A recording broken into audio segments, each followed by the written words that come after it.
आइए रुख करते हैं अब खबरों की ओर।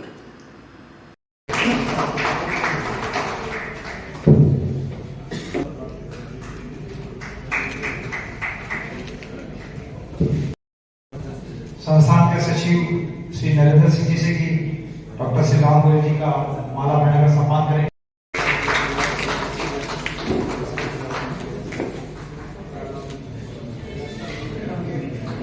हमारे बीच में आज के कार्यक्रम के विशेष मेहमान डॉक्टर श्री राम गोयल जी पधार चुके हैं। मैं आपसे भी निवेदन करूंगा मंच ग्रहण करें। क्योंकि हाल ही में हम सब ने देखा कि जिस तरह से जोधपुर से एक ब्रांडेड व्यक्ति एक के कार्यक्रम के मुख्य वक्ता सुरेंद्र सिंह जी राठौड़ जो यहाँ परिचय के मोहताज नहीं है, कमलानगर हॉस्पिटल आपकी कर्मस्थली और उसके बाद में आपका एक सर्जन होके पता नहीं अनगिनत कितने लोगों की आपने जान बचाने का ईश्वरीय ये अनुकंपा से कार्य किया है। विश्व हिंदू परिषद के अध्यक्ष के रूप में भी आप बड़े सुशोभित होंगे और सनातन धर्म के प्रति जिस तरह से आप जन जागरण के कार्यक्रम के मुख्य वक्ता सुरेंद्र सिंह जी राठौड़ जो यहाँ परिचय के मोहताज नहीं है, कमलानगर हॉस्पिटल आपकी कर्मस्थली और उसके बाद में आपका एक सर्जन होके पता नहीं अनगिनत कितने लोगों की आपने जान बचाने का ईश्वरीय ये अनुकंपा से कार्य किया है।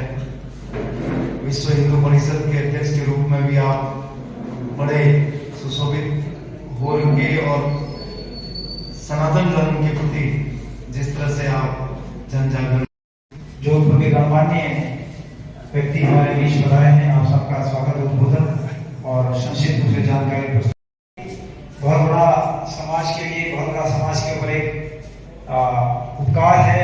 उन्होंने अपने मानव जीवन जो ईश्वर ने दिया है इसको सही दिशा में कि आप भी अपना उद्बोधन प्रस्तुत करें और आपको बहुत लंबा अनुभव है इस क्षेत्र में। जोधपुर की एक ऐसी शख्सियत नहीं है और कई सामाजिक संस्थाओं से आप जुड़े हुए हैं। आपने अपना पूरा जीवन सामाजिक और चिकित्सा क्षेत्र में दिया है, तो उसका लाभ यहाँ पर जो उपस्थित व्यक्ति हैं वो हम सब दे सकें। डॉक्टर श्री राम गोयल जी है, इस जानकारी को और हम विस्तृत रूप से जानेंगे, उसी के लिए कार्यक्रम आज रखा गया है। और उसी कार्यक्रम में कुछ हमारे बीच में ऐसी हस्तियां भी विराजमान हैं जिन्होंने स्वप्रेरणा लेकर जानकारी लेकर इस मीडिया के माध्यम से अखबार के माध्यम से उन्होंने इस कार्यक्रम में अपनी देहदान की घोषणा की। ये हमारे लिए बहुत बड़ी और बहुत अच्छी बात है कि उन्होंने लगभग 10 लोगों के नाम अक्सर अभी तक आ चुके हैं। छोटे से कार्यक्रम में 10 व्यक्ति ऐसे बैठे हैं जिन्होंने देहदान की घोषणा कर दी। उन्होंने 24 साल की उम्र में किसी एक्सीडेंटल केस में उनकी डेथ हो गई थी। उन्होंने अपना हार्ट, 2 किडनी और 1 लीवर डोनेट किया जो जयपुर तक पहुंचा था। हमारी मृत्यु के पश्चात भी कुछ अंग ऐसे होते हैं जो काफी समय तक शरीर में जीवित रहते हैं, उसके बारे में भी पूरी जानकारी अभी प्रस्तुत करेंगे। लेकिन जैसा कि छोटी जानकारी है कि हार्ट मृत्यु के 4 से 6 हम एक बार चले गए, भगवान ने हमें बुला लिया है, लेकिन अगर हमने वो हार्ट अपना किसी को डोनेट किया है तो हमारा दिल की धड़कन जो है वो कहीं ना कहीं किसी और के दिल में वो धड़केगी। तो हम इस चीज को पॉजिटिव लेते हुए ये पार्ट और डोनेशन वाला जो एक गवर्नमेंट ने जो मुहिम चलाई है उसे आगे निभाते हुए उसका हमें पार्ट बनना चाहिए। एक्चुअली में मेरा मानना है, जिसमें कि गवर्नमेंट जो है हमारे यहाँ पे है वहाँ पे और हमने स्कूल में आयोजित करवाया था। वो स्कूल में जाने के पीछे एक रीजन यही था कि डॉक्टर जो है वो डोर टू डोर गार्जियंस के पास नहीं जा सकते, वो अपने पेरेंट्स तक अपना मैसेज पहुंचाएं और पेरेंट्स जो है अपने बच्चों की बात सुनते हैं और एक सुनने की क्षमता उनकी बढ़ती है कि चलो स्कूल में ये चीजें हो रही है। और सर का जो डिसीजन था कि हम गवर्नमेंट स्कूल में जाएं, तो हमारा जो प्रोग्राम आयोजित किया गया था वो गवर्नमेंट स्कूल में किया गया था और उसके पीछे ये जो ऑर्गन जो है हम लोग डोनेट करते हैं। डेफिनेटली आप सर भी बता चुके हैं, सर ने भी इसका इंट्रोडक्शन दिया। ज़्यादा टाइम नहीं लेते हुए मैं ये कहूँगी कि हाँ, एक्चुअली में इस चीज़ की सख्त ज़रूरत है। आज हमारी आंखें जो बंद हो जाएगी उसको हम लोग देख नहीं सकते हैं, लेकिन अगर हम किसी और को डोनेट करते हैं उसको बैठे हैं। आज हमारा कृष्ण का समाज सारा डायबिटिक हो गया। आज जो माथुर जो की सबने एलाइट कम्युनिटी थी, आज सारे 70 पे है। ये इतना महत्वपूर्ण कार्य है कि जो कि समाज को आने वाले समय में एक नई दिशा देगा। हमारे देश के अंदर आप लोग देख ही रहे हैं, डायबिटीज बहुत फैल रही है, बीमारियां बहुत फैल रही है। आने वाले अभी डॉक्टर साहब आपको सारा डिटेल में बताएंगे अंगदान के बारे में। तो इसकी लोगों के गुर्दे काफी खराब होने लगे, हार्ट की प्रॉब्लम्स होने लगी, अलग अलग अंगों की प्रॉब्लम्स होने लगी। अभी आप लोग देख रहे होंगे कि 20-25 साल में घर घर पे डायबिटीज हो रही है।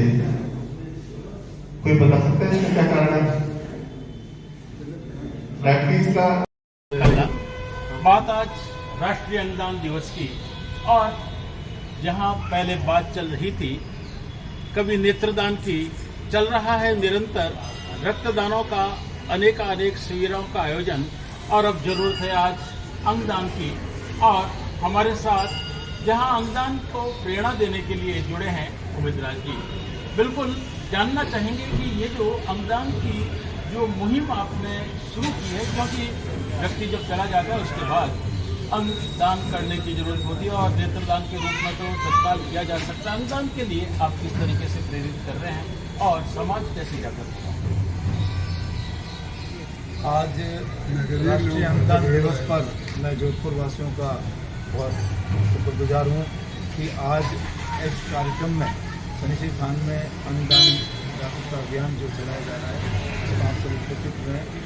और जिस तरह से रक्तदान की बात आपने कही, नेत्रदान की बात आपने कही, और एक समय था जब रक्तदान की बहुत मुश्किल से लोग जागरूक होते थे, वो आज आम बात हो गई है।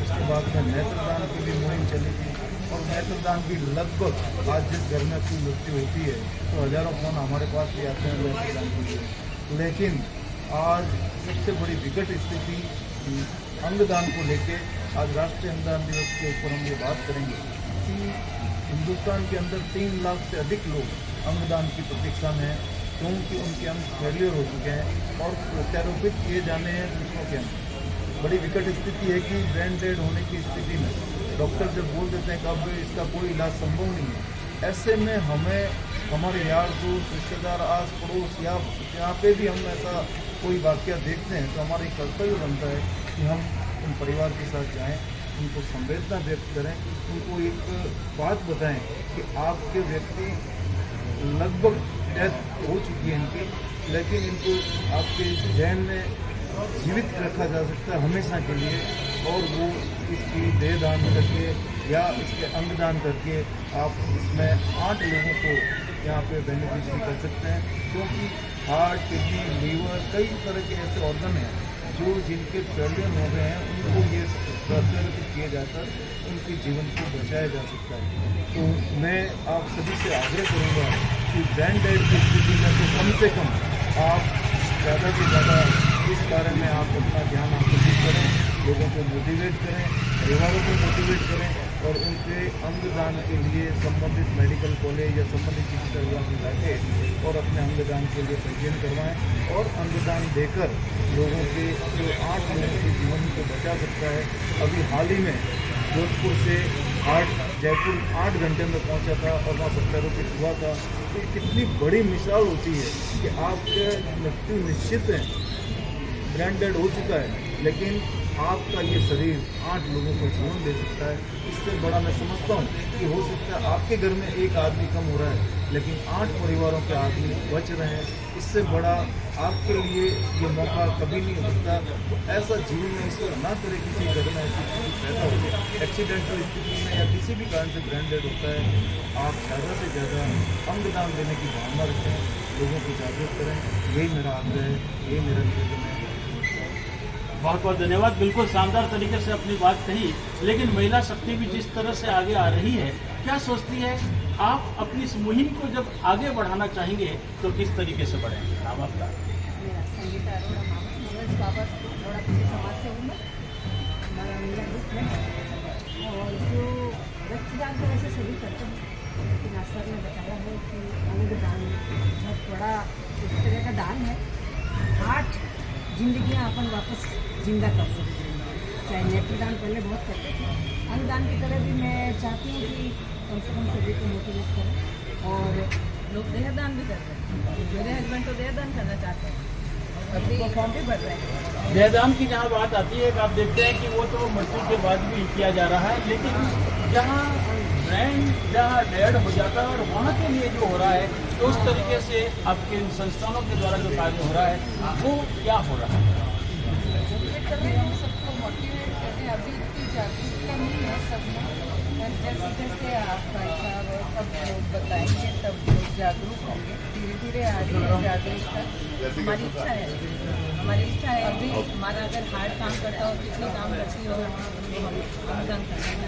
अभी मेरे पापा हैं, 90 साल पूरे किए, उन्होंने अनुदान का फॉर्म भरा है, वो अपना अनुदान करना चाहते हैं। बिल्कुल, मुहिम चलती रहनी चाहिए और जब तक मुहिम चलती रहेगी निश्चित रूप से अंगदान की बात भी वैसे ही होने लगेगी, क्योंकि लोग समझने लगेंगे कि मेरे जाने के बाद तो कुछ नहीं है, लेकिन मेरे जीते जी कुछ हो सके, इस तरह के प्रयास किए जा रहे हैं। और अभी हाल ही में जोधपुर से जहां 2 लोगों को सहायता मिली थी, अंगदान मिले थे, जयपुर में मिले थे, और इसी तरीके की मुहिम चलती रहे। हम ऐसी ही दुआ करते हैं इस राष्ट्रीय अंगदान दिवस पर। इस तरह की बहुत से संस्थान जो आप देख सकते हैं कि ये सब मिलकर के जब आगे आ रहे हैं, तो इस संस्थानों के माध्यम से और भी संस्थान प्रेरणा लेंगे और ये मुहिम जरूर